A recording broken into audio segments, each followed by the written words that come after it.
Hello, നമസ്കാരം. പൊതുജനം കഴുതയല്ല എന്ന് അധികാരികളെ ഓർമ്മിപ്പിക്കാനും ജനങ്ങൾക്ക് ഓർക്കാനുമുള്ള ജനകീയ വാർത്താനേരം. ജനകീയ വിഷയങ്ങൾ എന്നത്തെയും പോലെ ഇന്നും ധാരാളമുണ്ട്. രാജ്യത്ത് പ്രതിപക്ഷ പാർട്ടികൾ ദുർബലമായി വരുന്ന കാലമാണ്. പ്രതിപക്ഷം മെലിഞ്ഞു വരുന്നു എന്ന് വേണമെങ്കിൽ പറയാം. ഔദ്യോഗിക പക്ഷം പോലെ തന്നെ ശക്തമായ പ്രതിപക്ഷവും ഒരു ജനാധിപത്യ വ്യവസ്ഥിതിയുടെ ജീവവായുവാണ്. അതുകൊണ്ട് പ്രതിപക്ഷം മെലിഞ്ഞു പോകുന്നത് ജനാധിപത്യത്തെ സംബന്ധിച്ച് അത്ര നല്ല കാര്യമല്ല. ഏതായാലും നമുക്ക് ഇത്തരം നിരവധി വിഷയങ്ങളുണ്ട് ഇന്ന് പറയാൻ. എല്ലാ പ്രേക്ഷകർക്കും സ്വാഗതം. ഞാൻ ബി ദിലീപ് കുമാർ. ആരംഭിക്കുന്നു പൊതുജനം കഴുതയല്ല സാർ.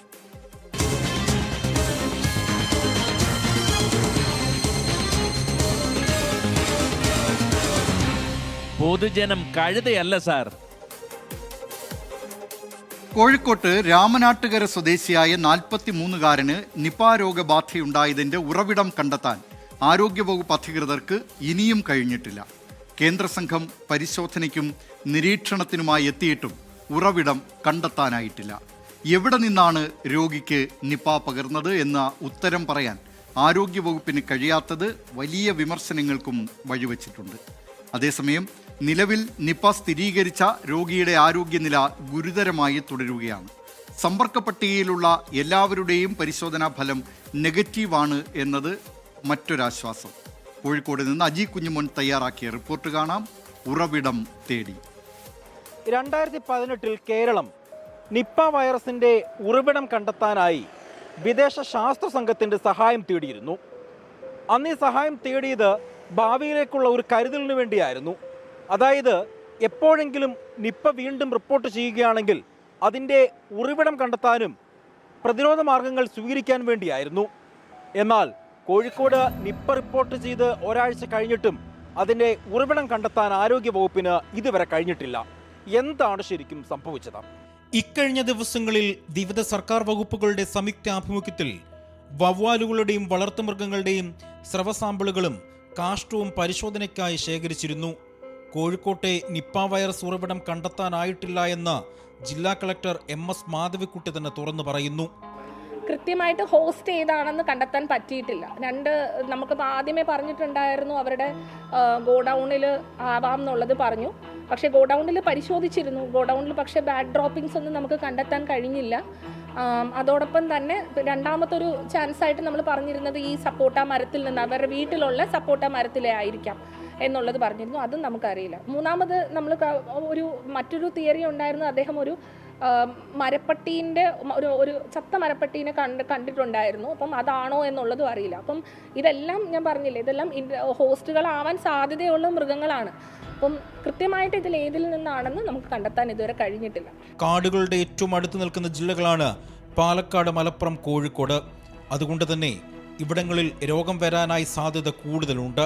ആദ്യം കോഴിക്കോട് ജില്ലയിൽ മാത്രമായിരുന്നു നിപ്പ രോഗവ്യാപനം ഉണ്ടായിരുന്നുവെങ്കിൽ കഴിഞ്ഞ വർഷങ്ങളിലായി മലപ്പുറം, പാലക്കാട് ജില്ലകളിലേക്കും നിപ്പ വ്യാപനം തുടങ്ങി.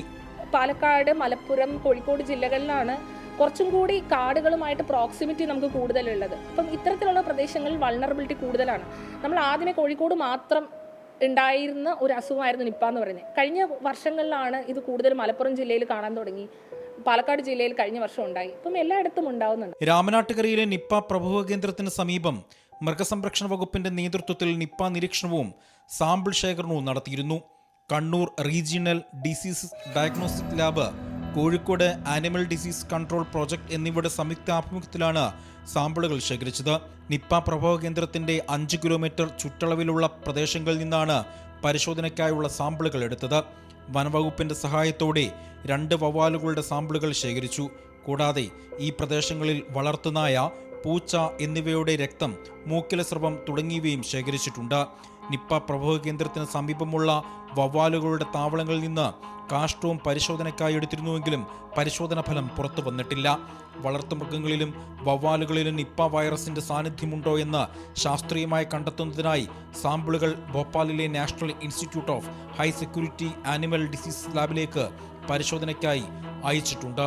എന്നാൽ ഇവയുടെ ഫലവും പുറത്തു വന്നില്ല. മലേഷ്യയിലെ നിപ്പ രോഗബാധ, നിപ്പയ്ക്ക് സമാനമായ ഓസ്ട്രേലിയയിലെ ഹെൻഡ്ര വൈറസ് ബാധ എബോള വൈറസ് എന്നിവയെക്കുറിച്ചുള്ള പഠനം നടത്തുന്നവരുടെ സഹായം 2018 കേരളം തേടിയിരുന്നു. ലോകാരോഗ്യ സംഘടനയുടെയും ഇന്ത്യൻ മെഡിക്കൽ റിസർച്ച് കൗൺസിലിന്റെയും സഹായത്തോടെയാണ് രാജ്യാന്തര ശാസ്ത്ര സംഘത്തെ സമീപിച്ചത്. എന്നിട്ടും പകർച്ചവ്യാധികളുടെ ഉറവിടം കണ്ടെത്താൻ ആരോഗ്യവകുപ്പിന് കഴിഞ്ഞിട്ടില്ല. ആരോഗ്യവകുപ്പിനെ പൂർണ്ണമായും ഈ വിഷയത്തിൽ കുറ്റപ്പെടുത്തുകയല്ല. പരിമിതികൾ ഒട്ടനവധി ഉണ്ട്. പക്ഷേ ജനങ്ങളുടെ ജീവനും വിലയുണ്ട്. കൃത്യമായ മാർഗനിർദ്ദേശങ്ങളോടുകൂടെ എത്രയും വേഗം ഇതിനൊരു പരിഹാരം കണ്ടെത്തണമെന്നാണ് ഒന്നടങ്കം ആവശ്യം വിവിധ കോണുകളിൽ നിന്ന് ഉയരുന്നത്. അജി കുഞ്ഞുമോൻ, 24 കോഴിക്കോട്. പൊതുജനം കഴുതയല്ല സാർ. നിരവധി പ്രേക്ഷകർ ഈ വാർത്തയോട് പ്രതികരിക്കുന്നുണ്ട്. സുജേഷ് നന്നങ്ങാടി പറയുന്നു, ഭരണം മാത്രം മാറി but system still in ventilator എന്ന്. അതുപോലെ മറ്റ് നിരവധി പ്രേക്ഷകർ. മിനിബാബു പറയുന്നു, വവ്വാലുകളാണ് രോഗം പരത്തുന്നതെന്ന് ആദ്യം പറഞ്ഞിരുന്നു. കോഴിക്കോട്ട് മാത്രമാണല്ലോ ആദ്യം ഈ രോഗം വരുന്നത് എന്ന കാര്യം. മോഹനൻ പിലാത്ര പറയുന്നു, നിപ്പയും ഷിഗല്ലയും പടർന്നുകൊണ്ടിരിക്കുമ്പോൾ ആരോഗ്യമേഖല കുറച്ചുകൂടി ഉണരേണ്ടിയിരിക്കുന്നു. ഭരണപക്ഷമെന്നോ പ്രതിപക്ഷമെന്നോ വേർതിരിക്കാതെ എല്ലാ ജനപ്രതിനിധികളും ഒന്നിച്ചു പ്രവർത്തിക്കണം എന്ന് അലി അക്ബർ പറയുന്നു. ഷിഗല്ലയെക്കുറിച്ച് 2 ദിവസം മുമ്പ് അസിത നല്ല വിവരണം നടത്തിയിരുന്നു. അതുപോലെ നിപ്പയെക്കുറിച്ചും മറ്റ് പകർച്ചവ്യാധികളെക്കുറിച്ചും 24ൻ്റെ റിപ്പോർട്ട് പ്രതീക്ഷിക്കുന്നുവെന്നാണ്. അത്തരം നിരവധി റിപ്പോർട്ടുകൾ, ഇൻഫോർമേറ്റീവായിട്ടുള്ള നിരവധി വിവരങ്ങൾ, എക്സ്പ്ലെയിനറുകൾ ഇതൊക്കെ 24ൽ സംപ്രേഷണം ചെയ്യുന്നുണ്ട്. നിങ്ങൾക്ക് 24ൻ്റെ യൂട്യൂബ് പേജിൽ പോയാൽ ഇത്തരം കാര്യങ്ങളൊക്കെ കാണാവുന്നത് തന്നെയാണ്. അങ്ങനെ നിരവധി പ്രേക്ഷകർ. തോമസ് മാത്യു പറയുന്നു, പരിശോധനാ ഫലം വൈകുന്നതാണ് ഏറ്റവും വലിയ പ്രശ്നം. കേരളത്തിൽ ഇതിനുള്ള മാർഗങ്ങൾ ഒന്നുമില്ല എന്ന്. അങ്ങനെയല്ല, തിരുവനന്തപുരത്ത് വൈറോളജി ഇൻസ്റ്റിറ്റ്യൂട്ട്, വൈറോളജി കേന്ദ്രം അത് സർക്കാരിൻ്റെ ആഭിമുഖ്യത്തിൽ പ്രവർത്തിക്കുന്നുണ്ട്. പക്ഷേ ഇപ്പോഴും ഔദ്യോഗികമായി പൂനെയിലെ വൈറോളജി ഇൻസ്റ്റിറ്റ്യൂട്ടിൽ നിന്ന് ഫലം വന്നാൽ മാത്രമേ അതിൻ്റെ ഒരു ഔദ്യോഗിക സ്ഥിരീകരണം എന്ന നിലയിലേക്ക് വരാൻ കഴിയൂ. പക്ഷേ പ്രാഥമികമായുള്ള മറ്റു വിവരങ്ങളൊക്കെ നമുക്ക് തിരുവനന്തപുരത്ത് നിന്നും അടക്കം ലഭിക്കുന്നുമുണ്ട്. ഏതായാലും ഇങ്ങനെ നിരവധി പ്രതികരണങ്ങളാണ് പ്രേക്ഷകരുടെ ഭാഗത്തു നിന്ന് വരുന്നത്. നേരത്തെ പറഞ്ഞ ആ ജനാധിപത്യത്തിൻ്റെ സൗന്ദര്യത്തെക്കുറിച്ചാണ്. സൗന്ദര്യമെന്നോ അല്ലെങ്കിൽ ജനാധിപത്യത്തിൻ്റെ വൈകൃതമെന്നോ ജനാധിപത്യത്തിൻ്റെ കുറ്റമെന്നോ മേന്മയെന്നോ ഒക്കെ ഓരോരുത്തർക്കും അവരവർക്കിഷ്ടം പോലെ അതിനെ വ്യാഖ്യാനിക്കാവുന്നതാണ്. പക്ഷേ ഈ പ്രതിപക്ഷം മെലിയുന്നത് നല്ല കാര്യമല്ല എന്ന കാര്യം നേരത്തെ ആമുഖമായി പറഞ്ഞതാണ്. മഹാരാഷ്ട്രയിൽ ഓപ്പറേഷൻ ടൈഗർ അവസാന ഘട്ടത്തിലേക്ക്. ശിവസേന ഉദ്ധവ് താക്കറെ വിഭാഗത്തിലെ 9-ൽ 6 പേർ വിമതപക്ഷത്തെന്നാണ് റിപ്പോർട്ട്. പാർട്ടി വിടുന്നവർ MP സ്ഥാനം രാജിവെച്ച് പോകണമെന്ന് സഞ്ജയ് റൌട്ട് ആവശ്യപ്പെട്ടു. പ്രതിരോധ നീക്കങ്ങളും ഉദ്ധവ് താക്കറെ വിഭാഗം സജീവമാക്കിയിട്ടുണ്ട്. കാണാം, ഡൽഹിയിൽ നിന്ന് ബൽറാം നെടുങ്ങാടി തയ്യാറാക്കിയ റിപ്പോർട്ട്. മഹാരാഷ്ട്രീയം.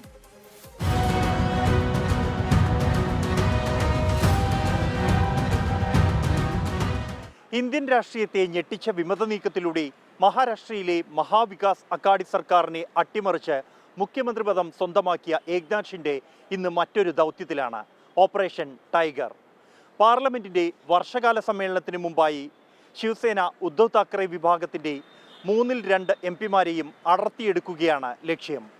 2022-ൽ ഗുരുതര ക്രോസ് വോട്ടിംഗ് നടന്ന നിയമസഭാ കൗൺസിൽ തെരഞ്ഞെടുപ്പിന് പിന്നാലെ മുഖ്യമന്ത്രിയായിരുന്ന ഉദ്ധവ് താക്കറെ വിളിച്ച യോഗത്തിലേക്ക് അദ്ദേഹത്തിന്റെ വലങ്കൈയായി അറിയപ്പെട്ടിരുന്ന ഏക്നാഥ് ഷിൻഡെ എത്തിയില്ല. 11 MLA-മാരുമായി സൂറത്തിലേക്ക് മുങ്ങിയ ഷിൻഡെ പിന്നെ പൊങ്ങിയത് ഗുവാഹത്തിയിൽ 40 MLA-മാരുമായി. മുഖ്യമന്ത്രി കസേര ഉറപ്പിച്ചാണ് ഷിൻഡെ മുംബൈയിൽ മടങ്ങിയെത്തിയത്. ഉദ്ധവ് താക്കറെയ്ക്കാകട്ടെ മുഖ്യമന്ത്രി കസേരയ്ക്കൊപ്പം തന്റെ പാർട്ടിയും ചിഹ്നവും നഷ്ടമായി. വീണ്ടും ഒരു പിളർപ്പിന്റെ ഭീഷണിയിലാണ് ശിവസേന ഉദ്ധവ് താക്കറെ വിഭാഗം. പാർട്ടിയുടെ 9 ലോക്സഭാംഗങ്ങളിൽ 6 പേർ ഷിൻഡെ വിഭാഗത്തിലേക്ക് മാറാൻ ഒരുങ്ങുന്നുവെന്നാണ് റിപ്പോർട്ട്. കഴിഞ്ഞ ഞായറാഴ്ച ഉദ്ധവ് വിളിച്ച യോഗത്തിലേക്ക് 5 പേർ എത്തിയില്ല. പിന്നാലെയാണ് ഓപ്പറേഷൻ ടൈഗറിന്റെ വിവരങ്ങൾ പുറത്തുവന്നത്. വിമത MP-മാരിൽ 5 പേർ ഇതിനകം ഡൽഹിയിലെത്തിയിട്ടുണ്ട്. കടുത്ത മുൻകരുതൽ നീക്കങ്ങളുമായി ഉദ്ധവ് താക്കറെ വിഭാഗം സജീവമാണ്. വിമത വിഭാഗത്തിന് ലോക്സഭയിൽ പ്രത്യേക ഗ്രൂപ്പായി അംഗീകാരം നൽകരുതെന്നാവശ്യപ്പെട്ട് പാർട്ടി ലോക്സഭാ സ്പീക്കർ ഓം ബിർളയ്ക്ക് കത്തയച്ചു. ഭരണഘടന പ്രകാരം രാഷ്ട്രീയ പാർട്ടിയിലെ പിളർപ്പിന് ഇനി നിയമസാധുതയില്ലെന്ന് കത്തിൽ ചൂണ്ടിക്കാട്ടുന്നു. പാർട്ടി മാറാൻ വിമതർക്ക് 50 കോടി രൂപ വാഗ്ദാനം ചെയ്തതായും 15 കോടി രൂപയും ചാർട്ടേഡ് വിമാനവും നൽകിയതായും സഞ്ജയ് റൌട്ട് ആരോപിച്ചു. म्हणजे मुळात त्याने मान्य केलं की आम्ही अजूनही टायगर आहोत. भाव तोच आहे, हमी भाव 50 कोटी. पण आज रात्रीपर्यंत सगळ्यांना 15 कोटी रुपये त्यांना आज रात्री पोचतायत आणि मग ते खासदार दिल्लीमध्ये येतील, त्याशिवाय ते विमानात बसायला तयार नाही. പാർട്ടി വിടുന്നവർ MP സ്ഥാനം രാജിവെച്ച് NDAയിൽ പോകണമെന്നും റൌട്ട് ആവശ്യപ്പെട്ടു. വിമതരോട് ഇത്തവണ ജനങ്ങൾ സഹിക്കില്ലെന്നും ജനങ്ങൾ പ്രതികരിക്കുമെന്നും സഞ്ജയ് റൌട്ട് മുന്നറിയിപ്പ് നൽകി. നാളെ രാവിലെ 11 മണിക്ക് ഡൽഹിയിൽ ചേരുന്ന പാർലമെന്ററി പാർട്ടി യോഗത്തിൽ പങ്കെടുക്കാൻ എല്ലാ MP-മാർക്കും പാർട്ടി വിപ്പ് നൽകി. വിമതർ വിട്ടുനിന്നാൽ പുറത്താക്കാനാണ് നീക്കം. അതേസമയം ഏക്നാഥ് ഷിൻഡെയുടെ നേതൃത്വത്തിൽ നാളെ ചേരുന്ന യോഗത്തിന് ശേഷം സ്പീക്കറെ കാണാനാണ് വിമതരുടെ നീക്കം. ശിവസേന സ്ഥാപക ദിനമായ ജൂൺ 19 മുമ്പായി ഓപ്പറേഷൻ ടൈഗർ ദൗത്യം വിജയകരമായി പൂർത്തിയാക്കുമെന്നാണ് ഷിൻഡെ വിഭാഗത്തിന്റെ അവകാശവാദം.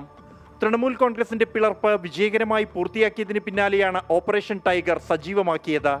അതിനിടെ സമാജ്വാദി പാർട്ടിയിലും വലിയ പിളർപ്പിന് സാധ്യതയെന്നും നിരവധി SP നേതാക്കൾ BJPയിൽ ചേരാൻ തയ്യാറാണെന്നുമുള്ള അവകാശവാദവുമായി ഉത്തർപ്രദേശ് മന്ത്രിയും സുഹൽദേവ് ഭാരതീയ സമാജ് പാർട്ടി പ്രസിഡന്റുമായ ഓം പ്രകാശ് രാജ്ഭർ രംഗത്ത് വന്നു. ഗോമതി നദീതട അഴിമതി കേസിൽ നിന്നും രക്ഷ നേടാൻ രാംഗോപാൽ യാദവ് ഒരു വിഭാഗം സമാജ്വാദി പാർട്ടി നേതാക്കളുമായി BJPയിൽ ചേരാൻ തയ്യാറെടുക്കുന്നു എന്നാണ് രാജ്ഭറിന്റെ ആരോപണം. രാംഗോപാൽ യാദവ് ആഭ്യന്തരമന്ത്രി അമിത്ഷായുമായി ബന്ധപ്പെട്ടതായും രാജ്ഭർ അവകാശപ്പെട്ടു. വിമത നീക്കം എന്ന റിപ്പോർട്ടുകൾ അഖിലേഷ് യാദവും സമാജ്വാദി പാർട്ടിയും തള്ളി. എന്നാൽ സമാജ്വാദി പാർട്ടിയും NCP ശരത് പവാർ വിഭാഗവുമാണ് അടുത്ത ലക്ഷ്യങ്ങളെന്നും റിപ്പോർട്ടുകളുണ്ട്. കഴിഞ്ഞ പാർലമെന്റ് സമ്മേളനത്തിൽ പരാജയപ്പെട്ട മണ്ഡല പുനർനിർണയ വനിതാ സംവരണ ബില്ലുകൾ, ഒപ്പം ഒരു രാജ്യം ഒരു തെരഞ്ഞെടുപ്പ് ബില്ല്, ഇവ പാസാക്കിയെടുക്കുക BJPയുടെ പ്രഖ്യാപിത ലക്ഷ്യമാണ്. വരുന്ന വർഷകാല സമ്മേളനത്തിൽ ഈ ബില്ലുകൾ കൊണ്ടുവരാനാണ് നീക്കം. പാസാക്കാൻ പ്രധാന കടമ്പ ലോക്സഭയിൽ 2/3 ഭൂരിപക്ഷമാണ്. വർഷകാല സമ്മേളനത്തിന് മുമ്പായി രാജ്യത്ത് ഇനി എന്തെല്ലാം രാഷ്ട്രീയ നാടകങ്ങൾ അരങ്ങേറുമെന്ന് കാത്തിരുന്ന് തന്നെ കാണണം. ബൽറാം നെടുങ്ങാടി, 24, ഡൽഹി. പൊതുജനം കഴുതയല്ല സാർ. നിരവധി പ്രേക്ഷക പ്രതികരണങ്ങൾ ഈ വാർത്തയുമായി ബന്ധപ്പെട്ട് വരുന്നുണ്ട്. അതിനു മുമ്പ് രഞ്ജികുമാർ പറയുന്നു, ദിലീപ് ബ്രോ, നിങ്ങളിങ്ങനെ എല്ലാവരുടെയും ഈ പ്രതികരണങ്ങൾ വായിക്കുന്നത് കൊണ്ട് ആളുകൾ ഈ പരിപാടി കാണുന്നുവെന്ന്. ഇത് നേരത്തെ തന്നെ പറഞ്ഞിട്ടുള്ളതാണ്. പ്രേക്ഷകരുടെ പ്രതികരണങ്ങൾ, ഓരോ വാർത്തയോട്, ഓരോ സംഭവങ്ങളോട് പ്രേക്ഷകർക്ക് എന്താണ് പറയാനുള്ളത്, ആ കാര്യങ്ങൾ കൂടി അറിയിക്കുക എന്നതാണ് പൊതുജനം കഴുതയല്ല സാർ എന്ന പരിപാടിയുടെ പ്രധാനപ്പെട്ട ലക്ഷ്യം. ഇത് അധികാരികളിലേക്ക് എത്തേണ്ട കാര്യങ്ങളാണ്. അതുകൊണ്ട് തന്നെ ആ കാര്യങ്ങളിലൊക്കെ, ആ വാർത്തകളിലൊക്കെ ഓരോരുത്തർക്കും, ഓരോ പ്രേക്ഷകർക്കും പ്രതികരിക്കാനുണ്ടാകും. ആ പ്രതികരണങ്ങൾ കൂടി അറിയിക്കുക എന്നത് വളരെ പ്രധാനപ്പെട്ട കാര്യമായി കാണുകയാണ്. ജോസ്വിൻ ജോസഫ് പറയുന്നു, നേരത്തെയുള്ള ആ വാർത്തയുമായി ബന്ധപ്പെട്ട് പണമുണ്ടെങ്കിൽ ആരെയും വിലക്കെടുക്കാമെന്ന സ്ഥിതിയായി മാറിയിരിക്കുകയാണ് ഇന്ത്യയിൽ എന്നാണ് പറയുന്നത്. സുബ്രഹ്മണ്യൻ, ജനാധിപത്യത്തിൻ്റെ ശക്തി എന്നറിയപ്പെടുന്നത്, ബാക്കി പക്ഷേ എഴുതിയിട്ടില്ല. രവികുമാർ പറയുന്നു, വളരും തോറും പിളരും, പിളരും തോറും വളരും, അതല്ലേ രാഷ്ട്രീയ പാർട്ടികൾ എന്നാണ് പറയുന്നത്. വനജ PR പറയുന്നു, ജനങ്ങളോടുള്ള ഉത്തരവാദിത്തത്തെക്കാൾ സ്ഥാനമാനങ്ങളോടാണിപ്പോൾ രാഷ്ട്രീയക്കാർക്ക് താല്പര്യം എന്ന്. ഈ നിലയിൽ നിരവധി പ്രതികരണങ്ങൾ പ്രേക്ഷകരുടെ ഭാഗത്ത് നിന്ന് വരുന്നുണ്ട്. മറ്റൊരു വിശേഷത്തിലേക്കാണ്. 15 വർഷത്തിലധികമായി അടഞ്ഞുകിടക്കുകയാണ് എറണാകുളം തൃക്കാക്കരയിൽ സ്ത്രീകൾക്ക് വേണ്ടി നിർമ്മിച്ച വനിതാ വ്യവസായ കേന്ദ്രം. 2009 തൃക്കാക്കര പഞ്ചായത്ത് ആയിരുന്ന സമയത്താണ് കോടികൾ മുടക്കി കെട്ടിടം നിർമ്മിച്ചത്. ആർക്കും പ്രയോജനമില്ലാതെ നശിച്ചുകൊണ്ടിരിക്കുകയാണ് ഇന്ന് ഈ കെട്ടിടം. നേരത്തെ പഞ്ചായത്തായിരുന്ന തൃക്കാക്കര ഇപ്പോൾ നഗരസഭയായി മാറിയിട്ടുണ്ട്. കാണാം, കൊച്ചിയിൽ നിന്ന് ആൻമരിയ സണ്ണി തയ്യാറാക്കിയ റിപ്പോർട്ട്. ശാപമോക്ഷം കാത്ത്.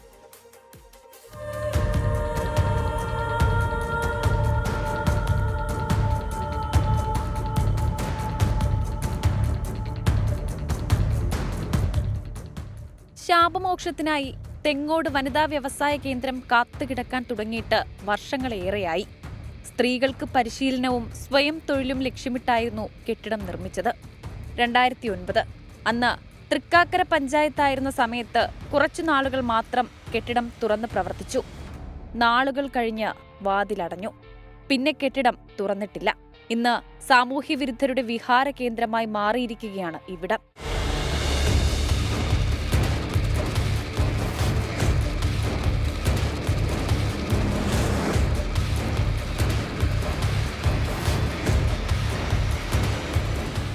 കാലപ്പഴക്കം കൊണ്ട് ഭിത്തികളും മേൽക്കൂരയും വിണ്ടുകീറിയ ഈ കൂറ്റൻ കെട്ടിടത്തിന്റെ അറ്റകുറ്റപ്പണികളുടെ പേരിലും ലക്ഷങ്ങളാണ് ചെലവഴിച്ചത്.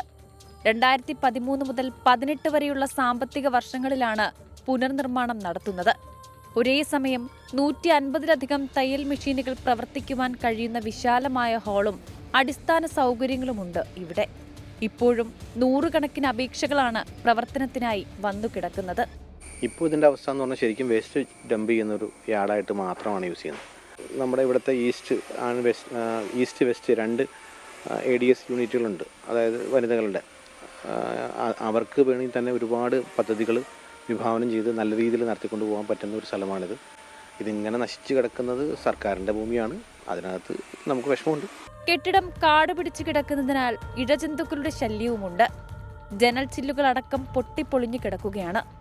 എന്തുകൊണ്ടാണ് കെട്ടിടം തുറന്ന് പ്രവർത്തിക്കാൻ കഴിയാത്തത് എന്ന് ചോദിച്ചാൽ അധികാരികൾക്ക് ഉത്തരമില്ല.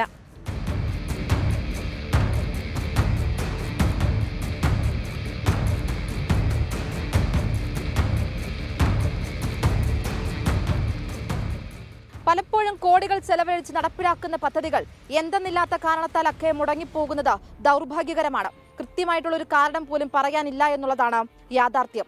ഇപ്പോഴും തെങ്ങോട് വനിതാ വ്യവസായ കേന്ദ്രത്തിലേക്ക് വരുന്ന അപേക്ഷകളുടെ എണ്ണത്തിൽ കുറവൊന്നുമില്ല. കൊച്ചിയിൽ നിന്ന് ഷിജു ചവറയ്ക്കൊപ്പം ആൻമരിയ സണി, 24. പൊതുജനം കഴുതയല്ല സാർ.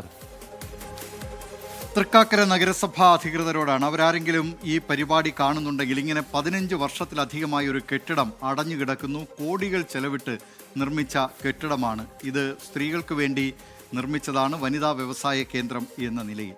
പക്ഷേ ഇപ്പോൾ ആർക്കും പ്രയോജനമില്ലാതെ ഈ കെട്ടിടം നശിച്ചുകൊണ്ടിരിക്കുകയാണ്. നിങ്ങൾ ആ കെട്ടിടം ആർക്കെങ്കിലും പ്രയോജനകരമാകുന്ന നിലയിൽ അത് ഉപയോഗിക്കാൻ കൊടുക്കൂ. ഇങ്ങനെ പൊതുപണം വെറുതെ ചെലവഴിച്ച് കഴിഞ്ഞിട്ട് അതിൻ്റെ ഒരു സ്മാരകമെന്ന നിലയിൽ ഒരു കെട്ടിടം അവിടെ ഉയർന്നു നിൽക്കുന്നത് തൃക്കാക്കര നഗരസഭ ഭരിക്കുന്ന ആ ഭരണാധികാരികൾക്ക്, ഇപ്പോഴത്തെ നഗരസഭാ അധികൃതർക്ക് അതൊട്ടും ഭൂഷണമായ കാര്യമല്ല. അതിൽ തൃക്കാക്കര നഗരസഭ അധ്യക്ഷൻ അടക്കം അതുമായി ബന്ധപ്പെട്ട രാഷ്ട്രീയ നേതൃത്വങ്ങൾ, ഇവിടുത്തെ MLA ഉമാ തോമസ് അടക്കമുള്ളവർ ആ കാര്യത്തിൽ സത്വര നടപടി സ്വീകരിച്ച് ആ കെട്ടിടത്തിന് ഒരു ജീവൻ നൽകുന്നതിന്, അവിടെ മറ്റെന്തെങ്കിലും ജനങ്ങൾക്ക് പ്രയോജനകരമായ ഏതെങ്കിലും പദ്ധതി തുടങ്ങുന്നതിന് അത് ഉപയോഗിക്കും എന്ന് കരുതാം. നിരവധി പ്രേക്ഷകർ ഈ ഇതുമായി ബന്ധപ്പെട്ടൊക്കെ പ്രതികരണം നടത്തുന്നുണ്ട് എന്നതാണ് ശ്രദ്ധേയമായ കാര്യം. അതിൽ അവർ പറയുന്നുണ്ട്, റീന സതീശൻ പറയുന്നു, ചെലവ് കണക്കിൽ ലക്ഷങ്ങളും കോടികളും ഉണ്ടാകും, എന്നാൽ കൃത്യമായി പണി നടക്കില്ല. ഈ ലക്ഷവും കോടിയുമൊക്കെ എവിടെ പോകുന്നോ എന്തോ എന്ന കാര്യമാണ് ചോദിക്കുന്നത്. എബ്രഹാം തോമസ് പറയുന്നു, ജനങ്ങളുടെ നികുതിപ്പണം കൊണ്ട് സർക്കാർ സാമൂഹ്യ വിരുദ്ധർക്ക് പണിഞ്ഞു കൊടുത്തിരിക്കുന്ന സ്മാരകം എന്ന കാര്യമാണ് പറയുന്നത്. ഓമനാകൃഷ്ണൻ പറയുന്നു, കഴിഞ്ഞ കുറേ കാലങ്ങളായി കോടികൾ മുടക്കി ഉപയോഗമില്ലാതെ കെട്ടിടങ്ങൾ പണിത് ഉദ്ഘാടനം നടത്തി ഉപയോഗമില്ലാതെ ഇടുന്നു എന്ന കാര്യം കൂടി ചൂണ്ടിക്കാട്ടുന്നുണ്ട്. കണ്ണന്താഴ പറയുന്നു, എത്രയും പെട്ടെന്ന് ആ കെട്ടിടം പൊളിച്ചു നീക്കണം, എന്നാലേ ഞങ്ങൾക്ക് പുതിയത് പണിതിട്ട് ഞങ്ങളുടെ ആസ്തി വികസിപ്പിക്കാൻ കഴിയൂ എന്നാണ് പറയുന്നത്. അങ്ങനെ ആ നിലയിൽ നിരവധി പ്രേക്ഷകർ ഇതുമായി ബന്ധപ്പെട്ട പ്രതികരണങ്ങൾ നടത്തുന്നുണ്ട്. നമുക്ക് മറ്റു വിശേഷങ്ങളിലേക്ക് കൂടി പോകേണ്ടതുണ്ട്, മറ്റ് പുതിയ ചില വാർത്തകളിലേക്ക് കൂടി പോകേണ്ടതുണ്ട്. ഉടനെത്താം ചെറിയൊരു ഇടവേളയ്ക്ക് ശേഷം.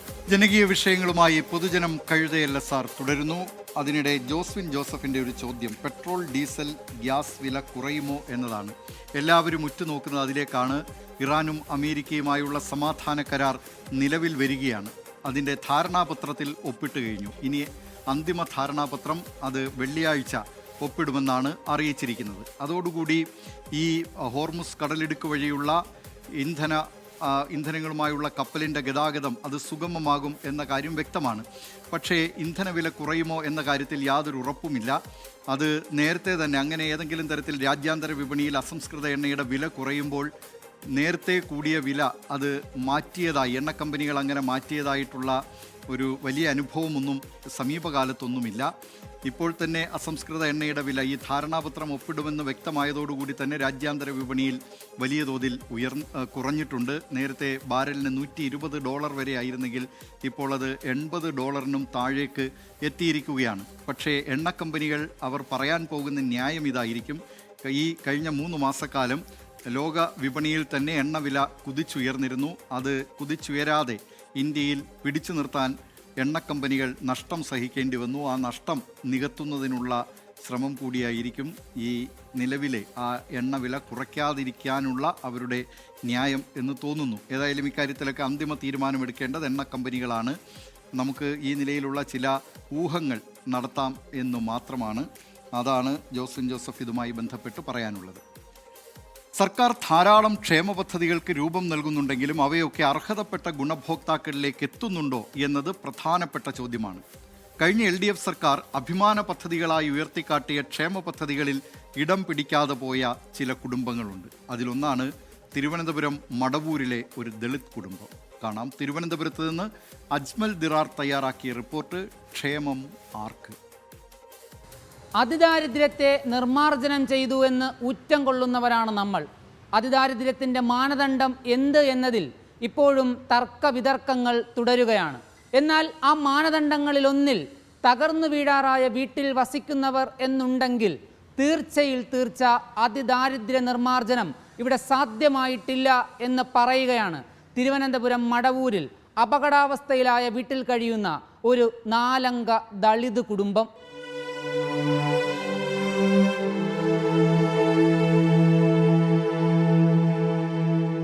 ഈ കണ്ടതാണ് തിരുവനന്തപുരം മടവൂരിൽ ഏതു സമയത്തും തകർന്നു വീഴാവുന്ന വീട്ടിൽ ഭയന്ന് കഴിയുന്ന കുടുംബം.